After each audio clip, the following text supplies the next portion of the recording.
1 Thessalonians chapter 4, verse 13, until 1 Thessalonians chapter 5, verse 11.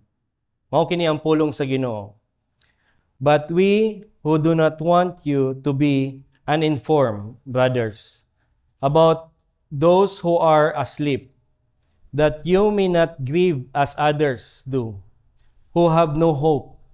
For since we believe that Jesus died and rose again, even so, through Jesus, God will bring with him those who have fallen asleep.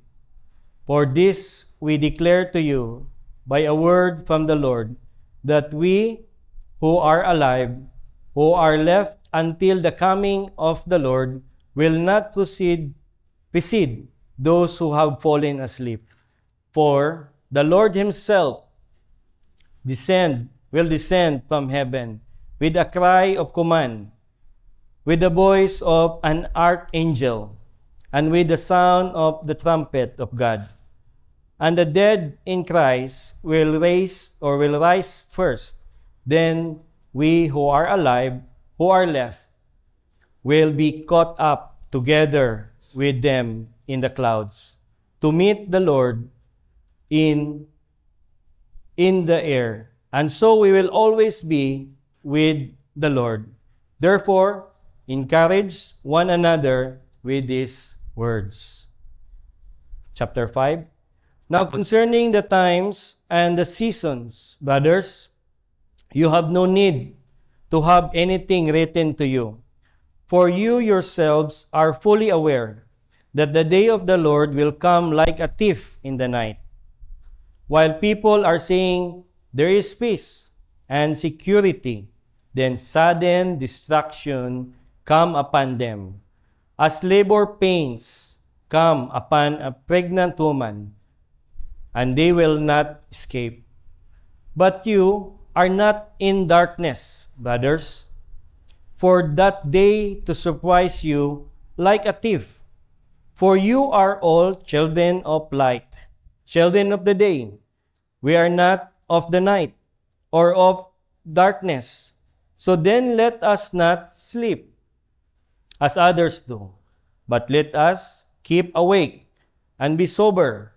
For those who sleep, sleep at night, and those who get drunk are drunk at night. But since we belong to the day, let us be sober, having put on the breastplate of faith and love, and for the helmet of hope of salvation. For God has not destined us for wrath, but to obtain salvation through our Lord Jesus Christ, who died for us, so that whether we are awake or sleep, we might live with him. Therefore, encourage one another and build one another up, just as you are doing. Mao kato ang pulong sa Ginoo. My brothers and sisters, ang tanan mahanaw, again, apil ang atong kinabuhi, mahanaw. But ang pulong sa Ginoo, magpabilin. Salamat na pod ko nga naa ko dinhi kauban ninyo. Nagpakita kini nga ang simbahan sa Ginoo dili lang usa ka local church but universally nagausa kita. So kaong kabuntagon, magahisgot ta about sa pag-andam sa pagbalik sa Ginoo. It is common in Christendom that Jesus will come back and he will judge the living and the dead. Since early church, it is being recited as formulated sa Apostles' Creed na to, that Christ will come back. Nevertheless, many views have emerged as to how he will come back. One thing we know for sure is when he comes, it would be the same way he ascended to heaven or to the right hand of the Father. Managingon sa Acts chapter 1 verse 11. Paul was very aware during ani nga time sa pagsulat niya sa mga Thessalonians that they were worried about sa nangamatay nila nga mga igsuon. So Paul addressed their worries with great assurance that those who died before sa pagbalik sa Ginoo will not miss out this great event. Dili nila ma-miss out ang pagbalik sa Ginoo because sila na nangamatay will be resurrected to witness His return. Tugay their lugar sa mga buhi. Verse 16, nag-ingon siya din ha, "For the Lord Himself shall descend from heaven with a shout, with the voice of archangel, with the trumpet of God, and the dead in Christ shall rise First, and we all know elsewhere in the Bible na even among unbelievers will be resurrected on that last day. However, dili grace ang ilang madawat. They are awaiting judgment and punishment. Daniel chapter 12 verse 2, nagaingon niya na. Verse 17, nagapadayon si Apostle Paul sa pag-ingon sa ilaha, "Then we which are alive and remain shall be caught up together with them in the clouds to meet the Lord in the air. And so shall we ever be with the Lord." So it is clear, my brothers and sisters, that it will not be a secret event, but something that the whole world will witness, ang pagbalik sa Ginoo. There will be loud noises coming from sa mga singgit, sa mga tingog sa archangel, sa trump of God. And those who are resurrected and those who are alive will be caught up in the air. Now, many theologians believe that this meeting is compared to a practice in ancient times. Nga every time nga naay mo visit nga royalty sa usa ka syudad, they will send out an official entourage to meet them outside the city. Of course, pagkita nila dito, they will greet them and welcome them. Then after that, they will join them together in the rest of the way into the city. So, the same thing at the coming of Christ. Christians, both resurrected and still alive, will be caught in the air and meet Christ. Og mo kini ang gi-refer sa uban o sa kadaghanan as rapture. So rapture is never a secret. It's not a secret event, and it will only happen when Christ return. Therefore, it is safe to say that ang rapture does not occur before His coming. But contrary sa mga popular nga mga interpretation, they think nga mahimo kani before the coming of our Lord and Savior Jesus Christ. But ang focus nato dili dinha karon sa rapture. Kaya ang point ni Apostle Paul dinhi is to prepare the Christians sa Thessalonica sa pagbalik sa Ginoo. Imagine how many years na ninlabay. If kung buhi pa lang ang Thessalonians nga mga brothers and sisters nato, ingana na sila kadugay naghulat sa Ginoo. So ang pangutana karon nato sa ato ang buhi karon, are we getting ready for the coming of our King? Ingon pa ni John Piper, Christ is coming again, and when He comes, He will repay unbelievers with affliction, and He will grant relief to believers. In other words, my brothers and sisters in Christ, He will grant relief sa ato nga nag-prepare, sa ato nga naghulat sa pagbalik sa Ginoo. But sa katong dili nagulat, then, gidescribe ni Apostle Paul, it would be like labor pains. daw sama sa usa ka babae nga nanganak. Dili ko makarelate ani, but sakit ni. Because I saw my wife sa iyang pagpanganak, unsa kani kasakit. Daw sama sa moingon ko nga, gusto na nakukwaon ang pain. Pwede ba bahinan ko niya sa pain para lang ma-relieve siya. But the point is, for us nga nagawait sa pagbalik sa Ginoo, for us na nagahulat sa pagbalik sa Ginoo, there is gospel for us. This gospel message is this: you will have relief. Dili labor pains ang inyong madawat. Now, this is being illustrated sa parable of the virgins. Sa Matthew chapter 25 verse 1 to 13, nagaingon ang Bible din ha, nga naay 10 virgins na nagahulat sa usa lamang ka bridegroom. Now, kaning 10 virgins, na sila mga lambs to wait, nagkuha sila sa ilang mga lambs to meet the bridegroom. But 5 out of 10 are wise. Ila kining gibutangan og oil ang ilang mga lambs. Ang other 5 are foolish. Wala nila gibutangan og oil ang ilang lamp. While nadugay pag-abot ang bridegroom, nangatulog ang mga virgins. Sa ilang pagtulog at midnight niabot ang bridegroom, ang mga foolish na taranta, and ask the wise virgins to give them oil. But wala nila kining gitagaan, so the foolish virgins try to secure or to buy oil. But on their way, nakabalik na ang bridegroom. So ang wise virgins nag-uban sa bridegroom in the wedding, and the door was shut. But the foolish virgins came later and asked to be let in. Ang mga bridegroom, ang bridegroom, wala na sila gi-allow sa pagsulod.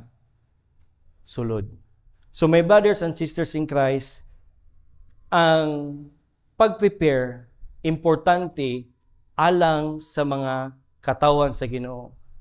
And we are called wise.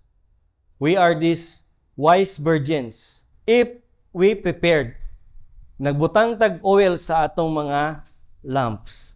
So mo na nga, karong kabuntagon, atong tanawon, unsa ang pag-describe ni Apostle Paul sa pag-prepare sama sa mga wise virgins.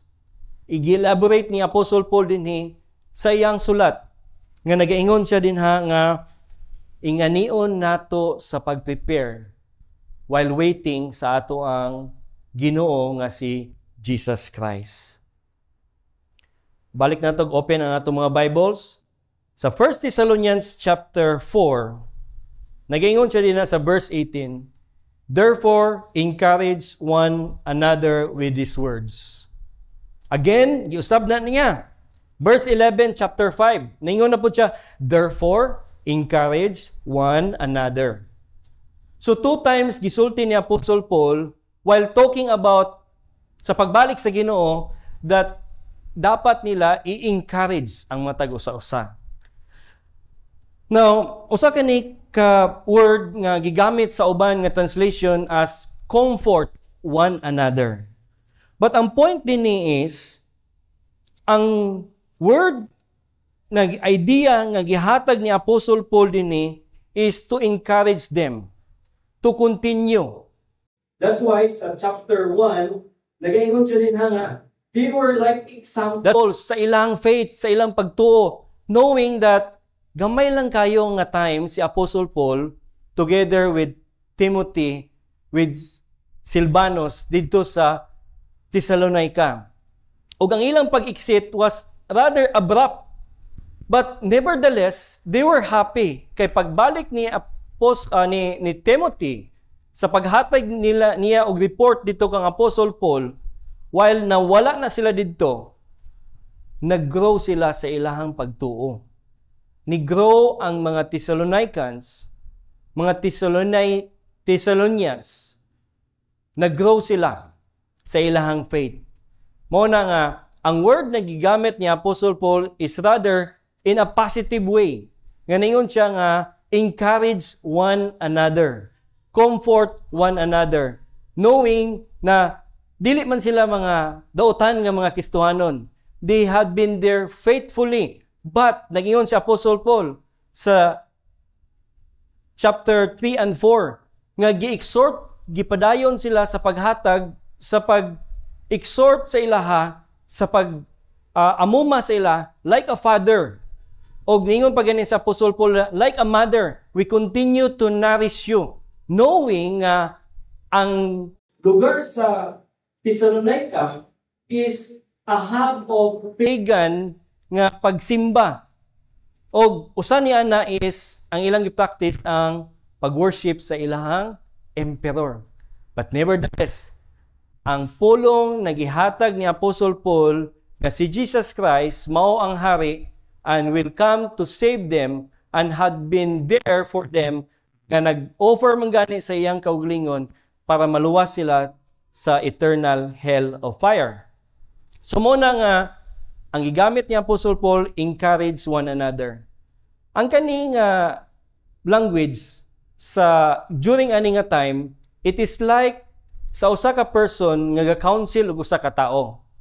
Now, kung mayon kag encourage para sa ilaha ato nga time, it is like sitting beside the person all the time sa paghatag sa iya og counsel.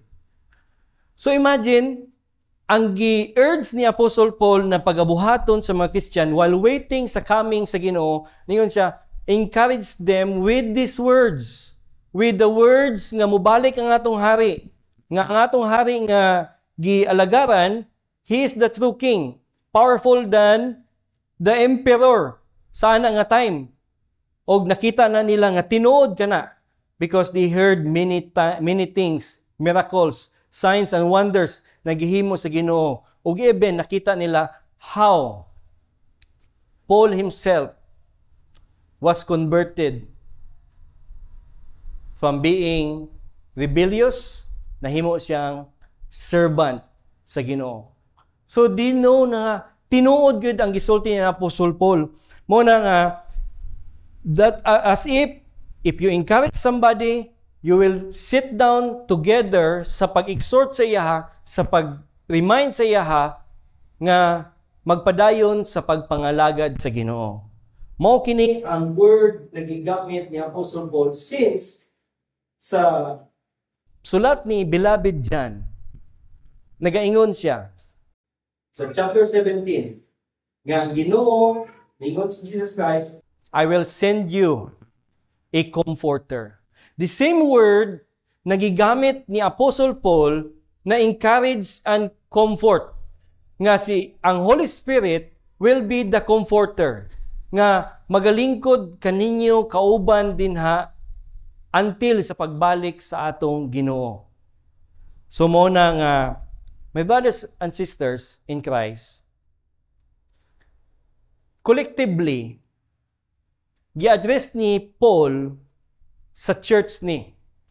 Because dili ni pwede mabuhat sa usa lang ka person. But it should be a mutual nga pagtabang sa matag usa-usa. Now, ang word din ang iyon ni Apostle Paul nga pray without ceasing. It is to be considered nga mo pray ta without ceasing that ang mga Christian sa Thessalonica will not be discouraged, will not fall into temptation. Gaampo siya in the context nga dili siya muundang sa pagampo. So the one that is encouraging one another is to pray for that person. Like si Apostle Paul, nagampo sa mga Christian dito sa Thessalonica na magpadayon kamo og amo ning gibuhat without ceasing, wala ko magundang. So it is in this context nato masabtan ingana ang gravity sa word na giningon si Apostle Paul nga encourage one another. So walay pag-undang.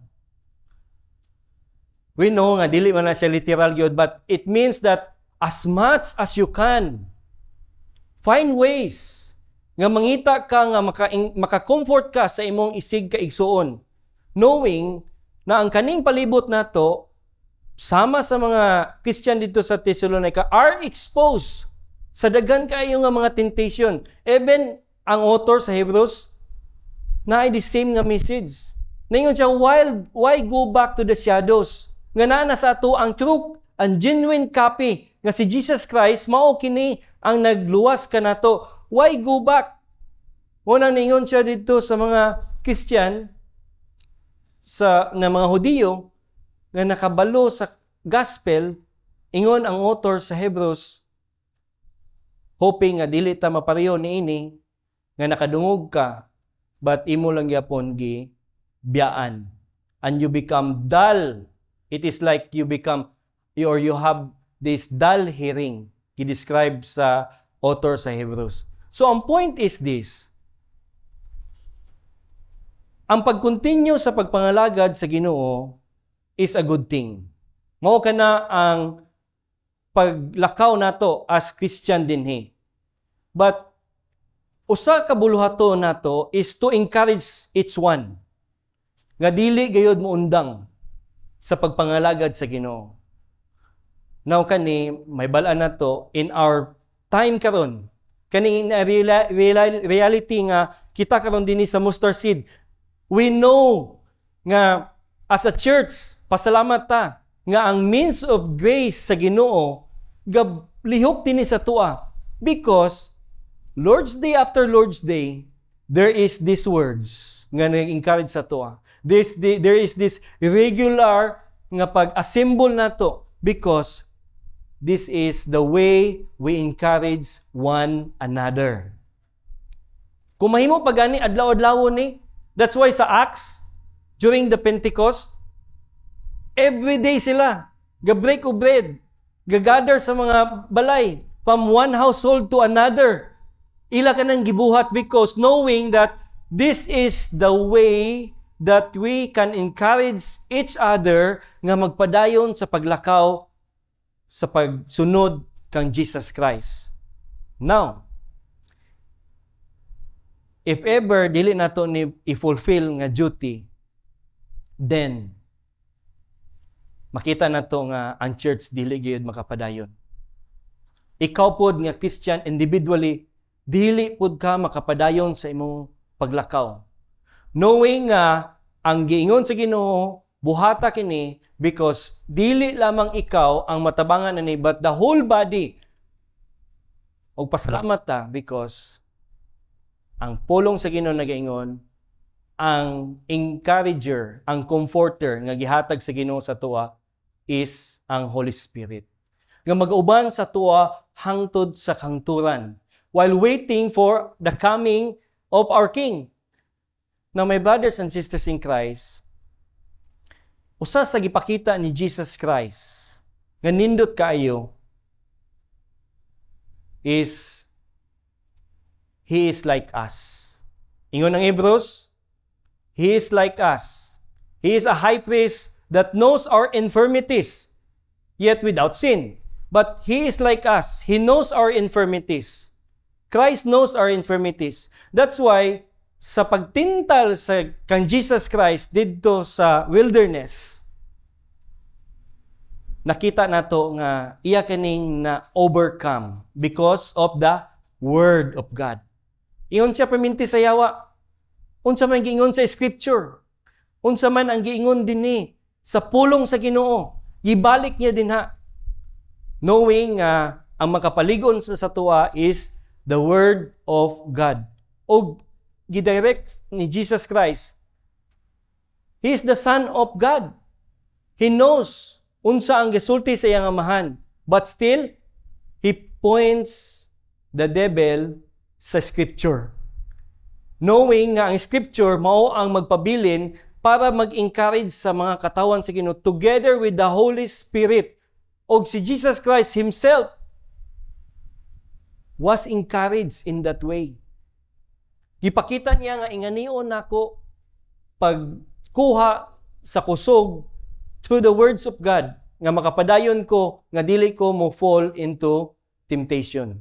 Because He was like us in every infirmities, but He showed to us nga makatindog pinagi sa tabang sa Scripture, sa pulong sa Ginoo, pinagi tabang sa balaang espiritu. Second example, si Jesus Christ po dito sa Gethsemane. At the time nga ilansang na siya sa cross, a night before nag-ampo siya sa Ginoo. Og unsa, nag-ampo siya for hours and for hours. Iampo niya nga tabangan siya sa Ginoo, ligunon siya sa Ginoo, nga makatindog siya. But lantawa, gibalikan niya ang uban nga mga apostles. O gipangutanan niya, dili lang ba kamo pwede nga makaampo ka nako sa maskin mubo lamang nga panahon? It is a question nga gidirect niya dili lamang sa mga apostles but para pud kanatong tanan. Dili ba ta nag-ampo together with Christ nga ma-encourage ang matag usa-usa? Pray without ceasing ingon ni Apostle Paul nga naa ka dapat dina beside your brothers and sisters in Christ sa usa ka church. My brothers and sisters, si Jesus Christ mao kini ang iyang nahimo. Ang pangutana nato karon is, are we getting more Christ-like sa pag-encourage sa matag usa-usa while waiting sa iyang pagbalik? Ingana ba ang ato ang ginahimo? Or sama sa gingon ni Apostle Paul, basig nahimo tang stumbling block nga mao na nung katumbahan sa atong isig kaigsuon. God forbid nga mao kita, mao kana kita. But we pray nga kita mao ang mag-encourage sa matag usa-usa. That's how we prepare sa pagbalik sa atong hari dinhi. That's how we prepare. We assemble, we meet together, we talk to each other, we say good things sa gospel message every time nga makapahinumdum ta, even sa atong mga bata. Mao kina ang pag-andam sa pagbalik sa atong Ginoo. Usa ka na ka example, last Friday, na-touch kay ko. Kay every Friday, nasa Jairi, na prayer meeting. Now, gitunga na mo, ang usa ka grupo dito sa Gango, o usa dinhi sa church sa Jairi. Now, ako ang mag-lead dinhi sa Jairi. But may akong father, si Pastor Lapi Sr., mo ang mag-lead dito sa Gango. Dili maayo ang panahon dito nga time. Atong Friday night. So, dapat ko muanhi dinhi, but nalabyan ako sila while driving. Nakita na ako sila dito sa chapel. O dito sa chapel, na-touch ko. Kaya ang naa dito, akong papa, nagtindog sa pulpit. Leading the prayer group. O kinsa ang group? My brother and my mother. Ingon ko nga, niadto ko sa Jairi mo, ampo together with other brethren. Unya, here comes my father. Ingana gyapon ang iyang kainiton sa pag-encourage sa matag usa-usa sila despite sa few numbers nga naa sila didto. Didto ko na-encourage pagsamot. Na-encourage ko sa ilang pagpakita nga pwede makapangalagad sa Ginoo nga naa din na. But ang akong nalipay dito is that my father is preparing my mother and preparing my brother sa pagbalik sa atong Ginoo. Ug di na ko na-touch kayo. So ang pangutana ka, my brothers and sisters, are we preparing each other? Gina-prepare ba nato, gina-encourage nato ang matag usa-usa sa pagbalik sa Ginoo? And that is not limited lang sa mga pastors din. Ang pastors mo community, mo ga-encourage, ang mga officers mo community ga-encourage, but usa lang ka-way. Two-way dapat, mutual dapat. Interactive ang pag-encourage nato sa matag usa-usa. And one of the things na dapat natong mahinuluman is when we pray for each other. Second, gipakita ni Apostle Paul din sa chapter 5 nga ang pagbalik sa Ginoo is like a thief in the night.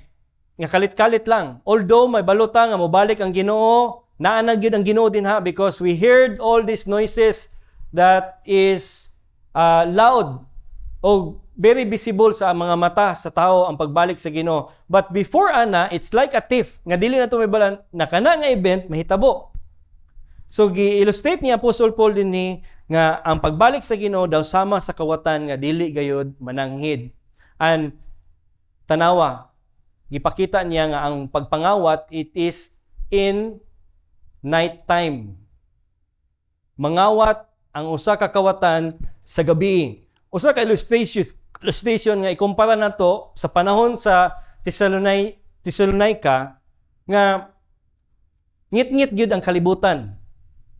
Ang Bible nag-ingon dark ning kalibutan, broken ning kalibutan, gidescribe ni as corrupt ning kalibutan. So it is like a night nga murag di gyud mo makita ang palibot. Ingana ang situation ani nga kalibutan. The same thing kanato karon at present time. Nothing is new under the sun. Pareho ra ang pagka-broken, ang darkness din sa kalibutan, pareho ra. So, gi-illustrate ni Apostle Paul nga naay buluhaton ang usa ka Christian. If you're a Christian, you are a person nga naa sa kahayag. But kung dili ka Christian, you're a person nga naa ka sa kagabihon, naa ka sa kangit-ngit. So, ningon siya din na sa verse 6. Basahon nato unsa ang gikuman ni Apostle Paul. Chapter 5, 1 Thessalonians chapter 5 verse 6 ningon siya, "So then let us not sleep as others do, but let us keep awake and be sober." Ayaw pangatulog. Mo kana ang giingon ni Apostle Paul o be sober. Now, atong malantaw din nga kumpara ni Apostle Paul nga kung sa Cebuano pa ni dapat nagabantay ka, nagalantaw ka, watchful ka sa imong palibot, o ningon siya din na sober, meaning nagapugong ka. Uban nga translation, nagapugong ka sa pagbuhat og maayo, or maligdong ka, meaning active ang mga balo ka, aware ka, no? Sa mga palibot nimo. So as Christian, sa pagbalik sa Ginoo, ang word na gigamit ni Apostle Paul din na awake and be sober. Watch, in other word, awake and watch, or be sober. So sa context pa ni sa Bible, ang gitagaan ani nga term sa pag-watch is ang usa ka guard sa military. Nga ang usa ka guard sa military, dili siya dapat matulog because anytime pwede mo atake ang kaaway. O at the time nga matulog ka, mauna na ang timingon sa kaaway. Very the same message na ingon ni Apostle Peter. Nga ang yawa is like a roaring lion, waiting nga mo atake, mo devour sa mga Kristohanon. Ingana ang kaaway nato. So, ang mga katawan dito gipahinumduman nga while waiting sa pagbalik sa Ginoo, nga ingon sa Apostle Paul, pagmata ka mo. Dapat anaa ka mo piminti as if buntag. No, matulog man ta sa buntag, but usa ka buluhaton sa buntag o sa gabi ang pagtulog. Dili kayo common man makatulog man ka, but it is not kanabang natural nga mo imong katulog ang buntag unya ang gabi mo imong ikamata. But ang point lang din ni Apostle Paul is that daw sama kita nga naa sa adlaw kabuntagon wherein we do our things. Sa buntag mao ang imong pagtrabaho. Sa buntag, mao ang imong pag-eskwela. Sa buntag, mao ang imuhang paglakaw-lakaw. So, sa pag-uli nimo, gabi, mao ang imong pagkatulog. So, gidescribe niya Apostle Paul nga ang pag-awake or pagmata is being active. Naa ka perminti, nakatanaw sa imong palibot. Naa ka galihok, mobile ka, alive ka. Dili ka tulog. And again, ningon siya din be sober. So, ang word ani sa Bible, nagigamit ni Apostle Paul, iyang gipasabot nga dapat free ka from all kanabang influence or intoxication, nga dili ka pwede ang imong hunahuna while waiting for the Lord nga mabutangan ka og mga makapahubog sa imuha nga dili ka makahuna-una og sakto, na dili ka mahimong aware og we know nga ang hubog is prone to do things nga dili maayo. Dili niyan kanabang common or kanang iyang personality nga kung dili siya hubog ang usa ka person o ang usa ka hubog lahi ra siya. Ang hubog makabuhat gyud og dili maayo. So ingon ni Apostle Paul, dapat ingana ta free from intoxication. So while waiting for the Lord, dapat ang atong minds dapat free from all nga mga dautan nga panghuna-una, mga false nga mga pamaagi sa kalibutan. O mao na nga gi-continue ni Apostle Paul dinhi nga nay duha ka armor nga gi-mention niya. Atong basahon. Duha ka armor na dapat natong gamiton. Verse 8:8 ningon siya dinha, having put on the breastplate of faith and love, and for the helmet and hope of salvation. Sa Ephesians, gisulat po ni Apostle Paul ang breastplate as the breastplate of righteousness. But dinhi giingnan niya dinhi ang inyong gamiton while being watchful, naa ka dapat breastplate of love, faith and love. Now kana mao ang imuhang shield. Mao na imong shield nga dili ka masudlan ang imuhang kasing-kasing sa mga butang nga maka-discourage, makapabugnaw sa imuha. It's like protecting ang dinhi, ang breastplate, gi-protect ni siya sa ato ang mga organs nga nasulod din na og usa sa pinaka-importante nga organs din na mao ang atong heart. Mo nang ingon si Apostle Paul, wear this. O ingon siya din na put on the helmet of salvation, because knowing nga usa ka dapat natay protection nga dili ta masabwagan og mga dautan nga mga pulong is natay protection sa atong mind. Atong hunahuna. Dapat ma-free ni siya sa mga butang nga makahatod kanimo sa paglantaw nga ikaw mao ang pamaagi sa imong kaluwasan. But we know nga ang salvation nato is through Christ.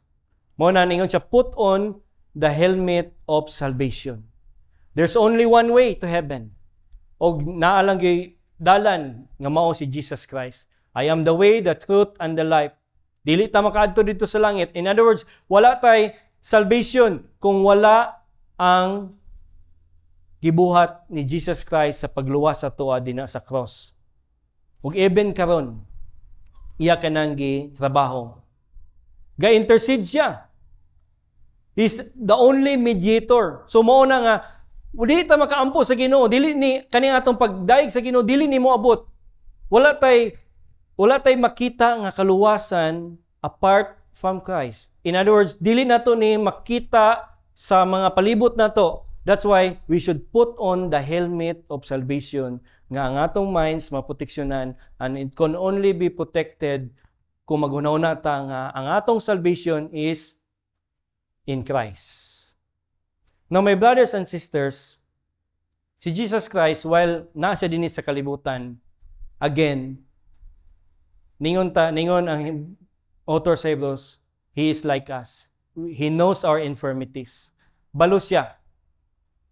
So, mo na nga, sa time nga nasa din gipakita niya that ang only nga iyahang kanang comfort nga makuha is the will of the Father. Ang will sa Ginoo nga mao nga amahan, mao ang iyang comfort. Mao na nga sa iyang pagampo, last niya nga pagampo, ningon siya, thy will be done. And that is very comforting para kang Jesus Christ. Og that is the fulfillment sa promise sa salvation. Sa redemptive plan sa amahan, ang pag-submit ni Jesus Christ sa kaning will sa Father is the fulfillment of our salvation. Mao kana ang salvation o promise o na-fulfill sa pag-submit ni Jesus Christ sa will sa Ginoo. Are we being molded? Or are we being, giingon din nga, ngayon si Apostle Paul sa Romans chapter 8, nga giumol ba ka? Gi-shape up ba ka? Na mo pareho sa image ni Jesus Christ. So sa pagulat sa Ginoo, sa pagbalik ni Jesus Christ, ang atong pagka-awake o atong pagka-sober, atong hunaw-naon nga ang will sa Ginoo mao ang matuman. If we submit to the will of God, lisod na siya, but through the help of the Holy Spirit, makasubmit ta, through the Word of God, makasubmit ta sa kagustuhan sa Ginoo, then we are being shaped. Deformed ta to be more like Christ. So in other words, ang giingon ni Apostle Paul dinhi, while waiting sa pagbalik ni Jesus Christ, there should be a shaping sa atong mga kauglingon nga mapareho ta sa atong Ginoo nga si Jesus Christ while waiting. And it is not the other way around. Dili opposite ang paghulat nato na the more nanunta nga mapalayo sa imahe sa Ginoo nga si Jesucristo.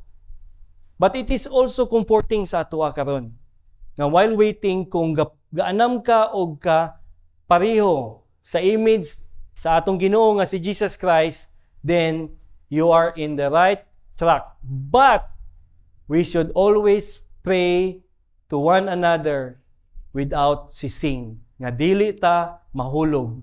That's why my brothers and sisters in Christ, sa pagbalik sa Ginoo, sa atong hari nga si Jesus Christ, relief ang atong madawat.